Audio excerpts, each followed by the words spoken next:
first home easier and more affordable. No matter where you are on your home ownership journey, round the corner to loandepot.com and let us help get you home. That's loandepot.com. We're on deck ready to hit it out of the home ownership park for you. Call for cost information and conditions. Equal housing lender. Licensed in all 50 states. NMLC ID number 174475. Visit Miccosukee Casino and Resort, where fortune meets fun. With over 1,800 slot machines, high-stakes bingo, 24/7 poker, and exciting high-limit slots, there's something for everyone to enjoy. From luxurious accommodations and exquisite dining at La Brisa to live entertainment and handcrafted cocktails at Temp Lounge, we thank you for choosing us as the premier casino, resort, brunch, and date night spot in Miami. Reimagined, redesigned. Rediscover Miccosukee Casino and Resort online at miccosukee.com. Miami Marlins fans, we celebrate every victory together. But when life throws you a curveball, whether you're injured at work, hurt in an accident, or facing a disability, you need a team that knows how to win. At Werner Hoffman, Greg, and Garcia, we fight for you in personal injury, workers' compensation, and disability cases. With decades of experience, we make sure you get the benefits and compensation you deserve. Let us step up to the plate for you. Werner Hoffman, Greg, and Garcia, where Miami's injured find their strength. Call us now or visit wernerhoffman.com. Let's win this together. Hey, it's the Good Greek Spiro, and when it's time for your next move, trust the brand the Miami Marlins trust. The Good Greek, as the National Mover of the Year and Florida's most preferred, Good Greek will make your move a home run every time. Whether it's across town or across the country, trust America's best mover to get you there safely. Schedule your move today at goodgreek.com. The official mover of your Miami Marlins and National Mover of the Year, Good Greek. Good Greek, moving and storage. Your superhero movers.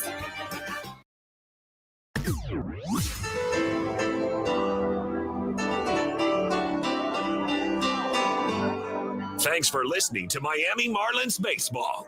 Marlins Baseball is brought to you by ADT, the official smart security partner of the Miami Marlins, and Norwegian Cruise Line. Experience more at sea.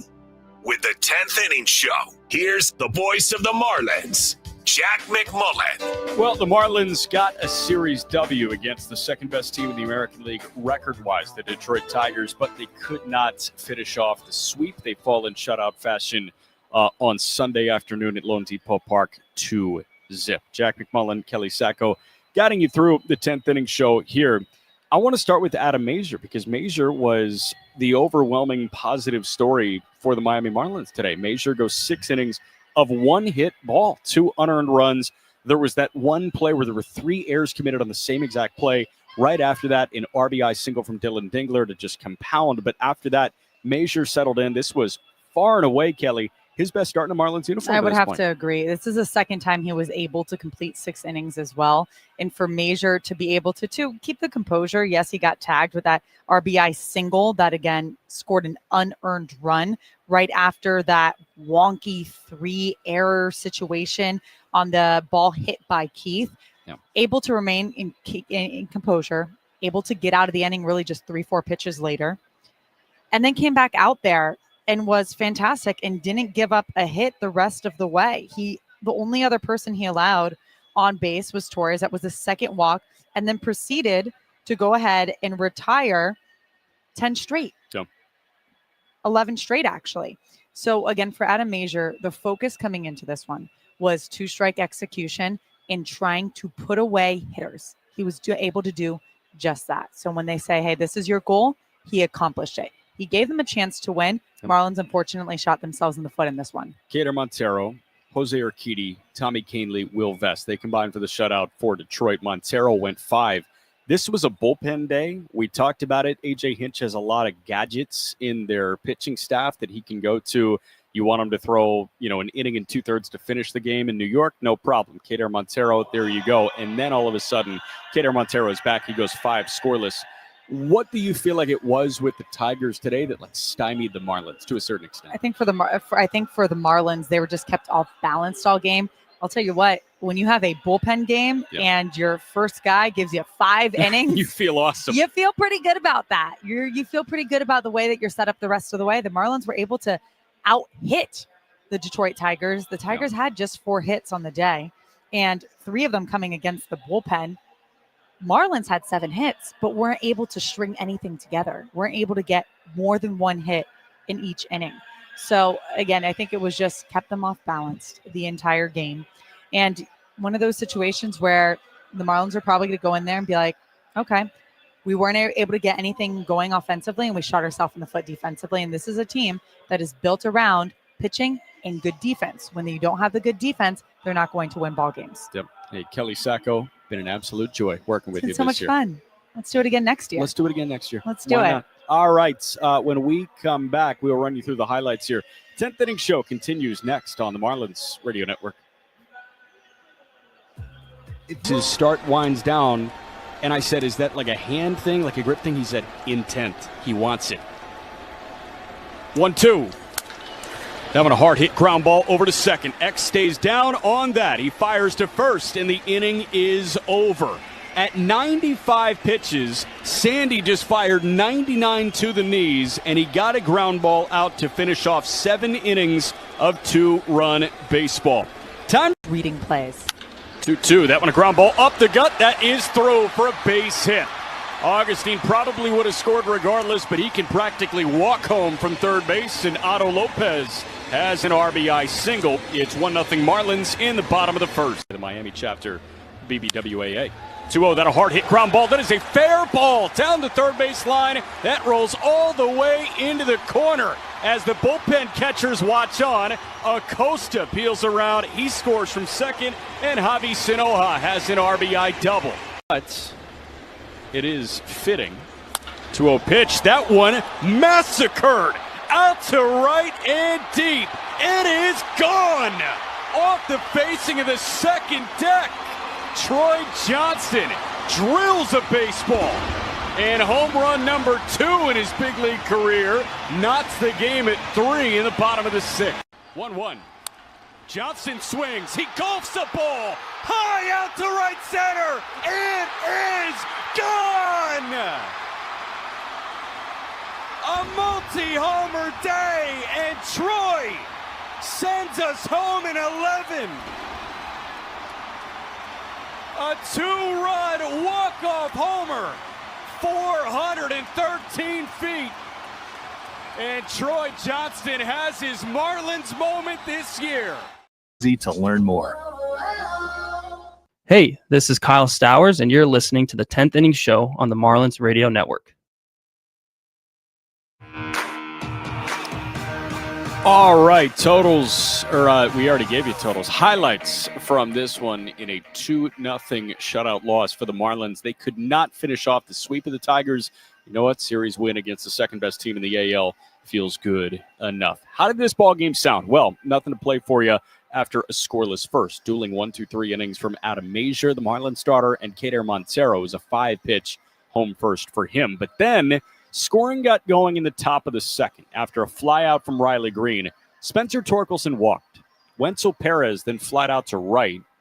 And Colt Keith, a chaotic play, opened scoring. Dylan Dingler pounced to continue scoring. And the only scoring in this game, they happen on back-to-back pitches. So we're going to play you the whole darn thing right now. Her and Kyle. That one, a hard hit ground ball that ate up Wagaman, kicked into foul territory, and that one off the padded wall. Second baseman Acosta picks it up. He fires over to third, and that one gets down the left field line. The Fish are throwing the ball around, and Johnston, that 5-holed him as he picked it up, and he tosses it back into the infield, and Colt Keith is standing at third base. That was a hard hit one-hopper over to Wagaman. It ate him up. That one kicked to the padded wall just beyond the camera well down the first base line. Maximo Acosta, he picked it up. He misfired. It was dirt bound over to third base, and that allowed Torkelson to come in to score.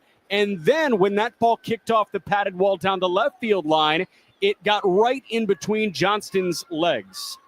That is a brutal way to surrender the first run of the game. It's 1-0 Tigers, top 2. And that a line shot into center field. That plates another run.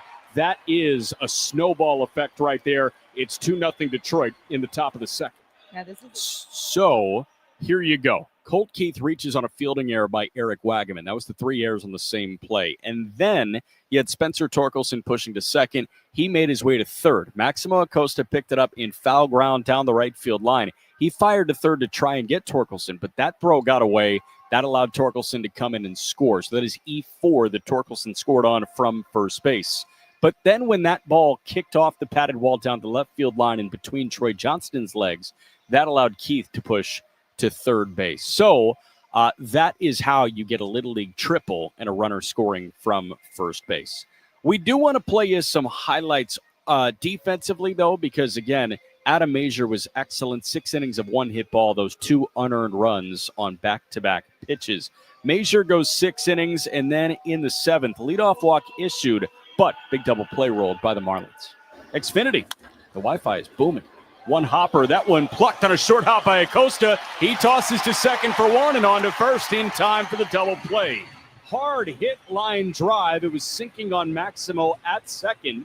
He almost went down to his back seat to go grab that. He did pick it on a short hop on the forehand. He tossed the shortstop Otto for 1, and the return throw had no issues. That is a 4-6-3 double play. 2 men gone. So nice play by Maximo Acosta and Otto Lopez. George Soriano was out there for the top of the 8th. He got the final out of the 8th. Then he fired a clean 9th, but there was some foot traffic. The Tigers were threatening for more, but Soriano, with men at the corners, settled in and punched out Dylan Dingley. 0-2, runner on the go, but that one cut on and missed. Soriano gets a punch out, and he's fired up there. He looks up to the roof at Lone Depot Park as he walks towards the third base dugout. Go to the bottom of the 9th. It's 2-0 Detroit on the Marlins radio network. But then Marlins, they started to threaten. There was a one-out walk issue to Troy Johnston. Then Heriberto Hernandez singled the other way. But after Victor Mesa flied out to left field, Javier Sinoja went down looking. That was all she wrote. The 3-2 is in there for a called third strike. Man, it was close. The call could have gone either way. It was 97, dotted on the lower outside edge. And Sinoja looks at strike 3. That ends the ball game. Tigers, they produce a shutout to avoid the sweep. Final score on Sunday afternoon at Lone Depot Park. It's Detroit 2 in the Fish 0. That is how this one sounded. When we come back, you'll hear from the manager of the Fish, Clayton McCullough. 10th inning show. It's coming up, or 10th inning show continues next on the Marlins Radio Network. At Lone Xavier lifts off. He goes high in the air, out to right and deep. Cruz is looking up at the wall. He leaps up, and it's gone. It just snuck over the short wall. I think Dylan Cruz, yeah, he leaped up. That got right to the left of his glove, and that snuck over that short porch. Xavier Edwards hits a 3-run blast, and there's your breathing room for the Fish. 8-3 in the bottom of the 8th.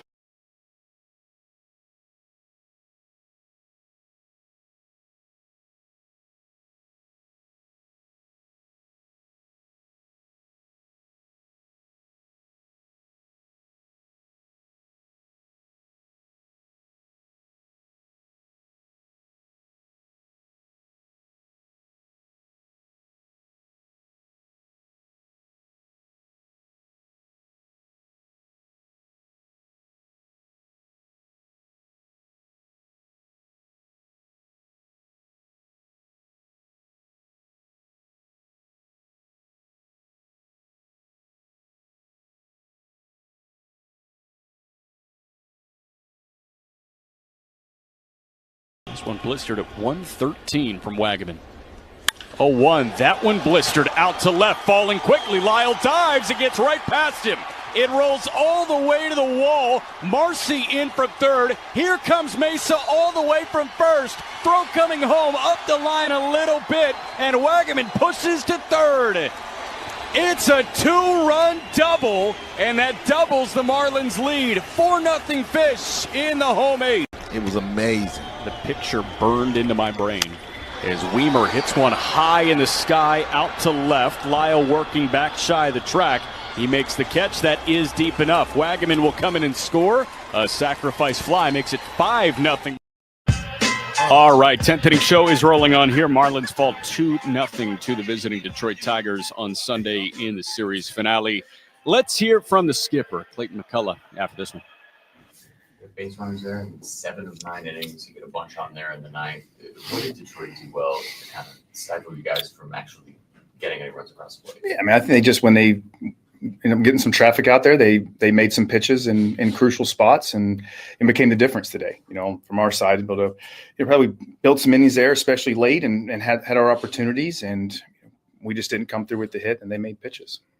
Adam Major, strong start from him. What did you like from what you saw? Yeah, terrific start. And again, he was incredibly aggressive going after the Detroit lineup. I thought he had his good hard slider working, change up, the sinker. So he utilized his whole mix, and a big part of it. This one was, how well he filled it up and the efficiency at which he was able to do that, allowing him to, get through 6 innings on a really reasonable pitch count. So I thought he just, really threw the ball very well. And outside of the unfortunate defensive kind of miscues we had in that one sequence of plays, he certainly did his part. Yeah, I was going to ask you about that. Just that play kind of leads to both runs. So, what you see there? Yeah, so we just got it and try to make a play, threw it away, couldn't stop it. Troy's doing all he can to back up there, doing exactly what he's been taught and trained to do, and just unfortunately just unable, to corral it. And we didn't handle the ball in one sequence there and threw it around and opened the door for them to score a couple, and that ended up being the difference in this one. With Adam, I guess the stuff that he did right in the start, if he can do that more consistently, how is that a good recipe for success for him in the majors? I mean, I think that's what he's going to have to do. He's going to have to throw strikes at an incredibly high rate. He's going to have to be able to pitch to both sides and, utilize quadrants of the zone, as well as being able to land his secondary and then be able to expand, with that. So we've seen, an uptick in stuff from Adam this year, and he's throwing, the velocity's been strong, which in turn makes the secondary stuff firmer. So I think it's, Adam's going to, it's a similar story for a lot of pitchers though, right? But especially in Adam's case, it's fill up the zone at a really high level and evacuate when you choose to, and just don't put yourself in too many disadvantaged counts where now you're having to come back into predictable counts and pitches. Some traffic on basically how the Soriano looked. Yeah, it was great. Sori come in and, through a good, I think it was a sinker he got to get Jones and to end the 8th, and then, went back out there in the 9th. And I mean, again, Sori has a terrific changeup. He's got plenty of velocity. He'll show a good breaking ball. And today he, his ability to, again, when he's in the strike zone and he's able to get ahead of hitters, he has weapons to go to, and he's got some swing and miss. So very, good outing from Sori to come in there and throw 1+ and keep us at a spot where we had a chance there in the, in the 8th and 9th innings. What are your thoughts overall on the way you guys played this series and finish up a homestand? Yeah, it was great. I mean, to come in and win the last 2 against Washington, play much better in a lot of facets, and then come out this series and, we got really good pitching offensively. Even today, like we were good offensively. We just, unable to, come through with a big knock, but we strung together really good at bats. And, outside of that, one sequence today, defensively, we were solid as well. So we played a very clean, aggressive style of baseball that I think we've seen in our stretches when we've been able to win games. That's it. Like pitch at a very high level, pick the ball behind our guys, and offensively just find a way to try to create innings and give yourselves opportunities. So great way to finish this homestand, and been nice to have got the win today and finish off a sweep, but to win 2 out of 3 against a very good Detroit team on the heels of winning the last 2 against Washington, feel good right now going to Colorado. Obvious for Rockies? Is everyone staying? Yeah, it'll be Yuri, Ryan, and then Sandy. Yuri, Weathers, Sandy. Come on now. Have fun, Colorado Rockies. Adam Major was excellent today. 6 innings of 1 hit, 2 unearned run baseball. This was far and away Major's best start as a Miami Marlin. Let's hear from Major after this one. 6 innings, no earned runs. What are your overall thoughts on your performance today? Yeah, just happy with how I executed. Thought I was winning a lot of the 1-1 and just getting to 2 strikes early in the count, and so that put me in favorable positions and was able to get the outs today and give us a shot to win. Ultimately, second inning ended up being the difference, but was happy with how I've been progressing so far. After your last start, we talked about you wanting to be able to get in the zone more, but also out of the middle of the zone more. How do you feel you executed on that? Yeah, it felt good. Slider was playing well today, and it was staying down in the zone, which I really liked. And, early the fastball was up, and so just had to change the sights on that, but was happy with how everything was competitive today. When you look at your starts you've made in the major leagues, where does this one sort of stack up for you? It's just a building block. Obviously, it's not done. It's just a step in the right direction. And now you kind of take this one against a really good lineup, and you go and get ready for the next one and just try to build upon it. What's sort of your, recipe to keep having these starts consistently? What do you have to do and execute? I think just the day-to-day process. Being here now and kind of learning the different schedule has really helped. And I think just learning myself a little bit more throughout this time has been good. And just I think it's more the days in between the starts than the actual start days.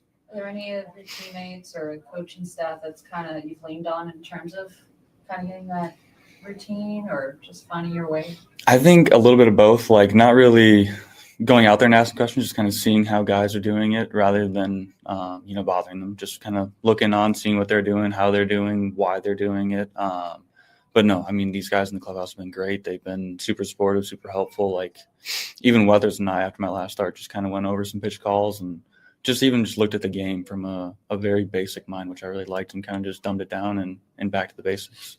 Aside from obviously the scene that came right after that play that decided the game, just how were you able to bounce back and kind of flush that? Just go back to control what I can control. I feel like up here it's been a little bit tougher for me to do that, but I think tonight was a step in the right direction and just got to build upon it. Certainly a step in the right direction for Adam Mazur against 6 innings of 1 hit ball. No earned runs against him, 2 unearned runs on a pair of pitches with 2 men gone in the top of the second. But the Marlins do fall 2-0 to the Detroit Tigers. They cannot get the sweep over the second-best team in the American League, only behind the Toronto Blue Jays. We will step aside, wrap it up next. 10th Inning Show concludes on the Marlins Radio Network. 30, and that's second in the National League. 0-1. X gets a bunt down third base side. Beatty picks it up on the bare hand. He fires to second, and it's down the right field line. It kicked off the jutted out wall. Sanoha comes in to score, and a throwing error from Beatty plates another. X bunts his way aboard. We'll see how they want to score it, but Xavier Edwards on the misfire from Beatty at the hot corner is standing at second, and he swaps places with Javi. It's 5-0 in the top of the fifth. For 11 on the road trip with a couple of RBIs and 2 doubles. 2-2 pitch. Hits it in the air to right center on the line. Going over the, can't get it. Cruz can't get it. 1 run will score. Here's Lopez rounding third. He comes in, and Connor Norby with a 2-run single to right center. The Marlins are back in it. It's 3-2 Washington. Novella of you. 1-0 pitch. Weimer swings. He drives the ball high in the air, out to left and deep. That thing is gone. First Marlins homer for Joey Weimer, and it was a no-doubt shot. 108 off the bat. 403 feet just to the left of the Marlins bullpen, and the 2-run blast gets the fish on the board. It's 7-2 Washington in the top of the fifth. And the 0-2 to Burt. That one flared into shallow left field. That gets in for a base hit. They're going to send Augustine. He's trying to score. The throw is up the third base line, and 2 runs come in on the RBI knock from Heriberto Hernandez. On ball, he is as good as anybody in the game at that. 0-1. Sanoha bounces one that is a fair ball down the third base line. Mesa around second, headed to third. Marsh into the corner to try and fish it out. They're sending Mesa home. Relay throw coming home plenty late. And a head first dive plates Mesa from first base. 136 to learn more or visit trimfireradio.com. All right, 10th Inning Show is wrapping up here. Marlins fall to the visiting Detroit Tigers 2-0 on Sunday afternoon. Day off in Denver tomorrow for the Marlins before getting going with a 3-game set at Coors Field against the Rockies on Tuesday night. These are all late games. Local, it's socially acceptable, but on the East Coast, be prepared for some coffee and baseball. Tuesday at 8:40 p.m. Eastern, it'll be Yuri Perez against the Rocky left-hander Kyle Freeland. Then Ryan Weathers against McCade Brown, the right-hander for Colorado, who's just a couple of starts into his major league career. And then it's Sandy Alcantara against Gordon. Tanner Gordon, 27-year-old right-hander Tanner Gordon. So, again, Perez and Freeland, followed by Weathers and Brown, and then it's Alcantara and Gordon in that 3-game set at Coors Field. 8:40 p.m. on Tuesday. That is first pitch between the Marlins and the Rockies. Steven Strom will hit the air with the Marlins on deck at 8 o'clock. Huge thank you to Ahmed Jordan today in studio. Kind of doing some pinch hitting, but really just being the man all season long. For Kelly Sacco, for Steven Strom, I'm Jack McMullen saying so long from Lone Depot Park. We'll talk to you for 3 more from this beautiful ballpark in South Florida.